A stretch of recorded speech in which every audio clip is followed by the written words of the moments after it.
Assalamualaikum warahmatullahi wabarakatuh. Perkenalkan, nama saya Fania Amira Widyadana dari kelas 07 TPLR 00 dengan NIM 2010111469. Pada video ini, saya akan mempresentasikan tentang tugas UAS kewirausahaan, yaitu bisnis model Canva atau sering disebut dengan BMC.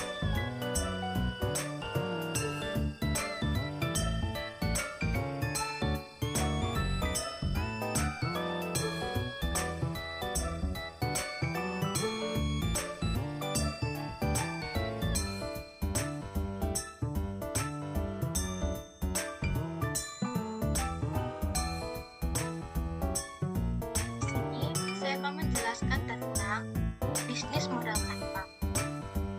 Apa itu bisnis modal Canva?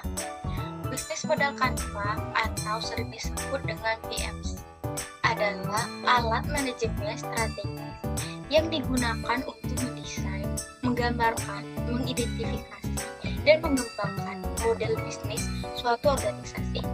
Dikembangkan oleh Alexa. BMC memberikan pandangan visual komprehensif tentang bagaimana suatu perusahaan menciptakan, memberikan, dan menangkap nilai.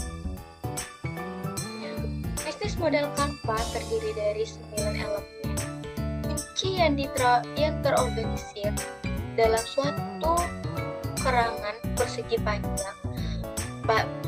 panjang besar yang terlihat seperti kanvas atau kanvas gambar. Ini adalah semacam blueprint yang membantu para pengusaha dan manajer untuk merancang dan merencanakan model bisnis mereka. Bisa kalian lihat di sini, ini adalah contoh dari bisnis modal Canva. Di sini ada 9 elemen.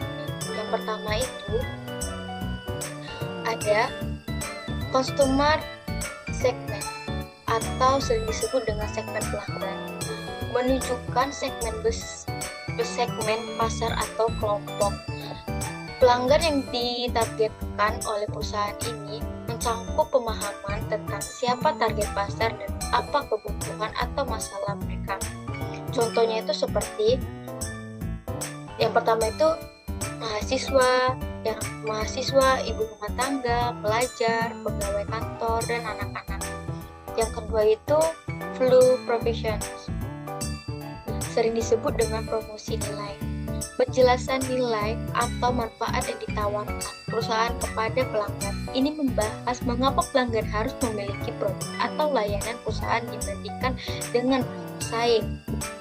Di sini ada contohnya, itu yang pertama dibuat dengan bahan berkualitas, yang kedua itu harga yang terjangkau, layanan delivery, tersedia dalam berbagai varian rasa, halal, dan dikemas atau disajikan dalam bentuk siap makan atau dalam bentuk bentuk. Yang ketiga itu ada channel atau saluran distribusi.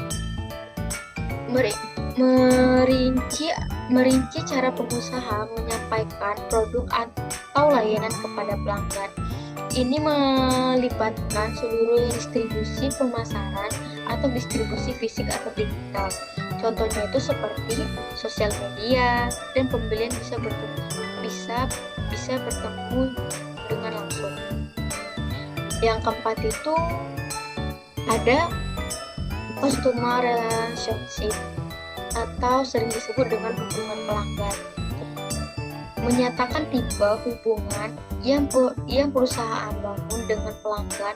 Ini bisa berupa layanan pelanggan atau digunakan guna jual atau hubungan personal.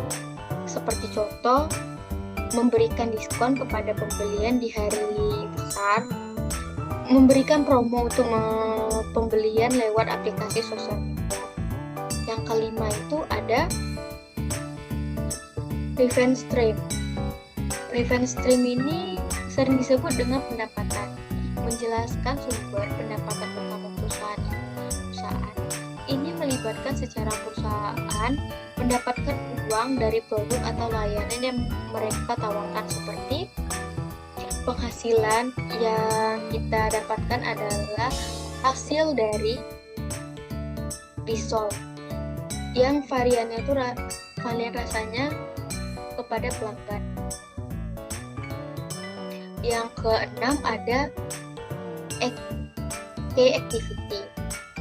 Key activity menyatakan kegiatan utama yang diperlukan oleh perusahaan untuk menjalankan modal bisnis ini, termasuk proses kunci dan tugas yang dilakukan perusahaan. Seperti contoh, menggunakan bahan berkualitas terbaik, memberikan pelayanan yang terbaik, tetap mempertahankan kualitas rasa. Yang ketujuh ada key resources. Merinci aset dan sumber daya utama yang perusahaan butuhkan untuk menjalankan modal bisnis ini bisa mencakup sumber daya fisik, keuangan, intelektual, dan manusia. Contohnya itu seperti lokasi penjualan yang strategis, SDM, pemasukan bahan terpercaya, dan HP dan laptop. Yang kedelapan itu ada key partners, atau sering disebut dengan mitigasi pasangan. Mengidentifikasi mitra atau pihak ketiga yang perusahaan bekerja sama untuk mendukung operasional yang dapat mencakup mitra pasokan, mitra teknologi, dan mitra strategi lainnya. Seperti itu membangun hubungan yang baik kepada customer agar customer atau kerja terjaga. Kurir, ojek online. Yang terakhir itu ada konstruktur.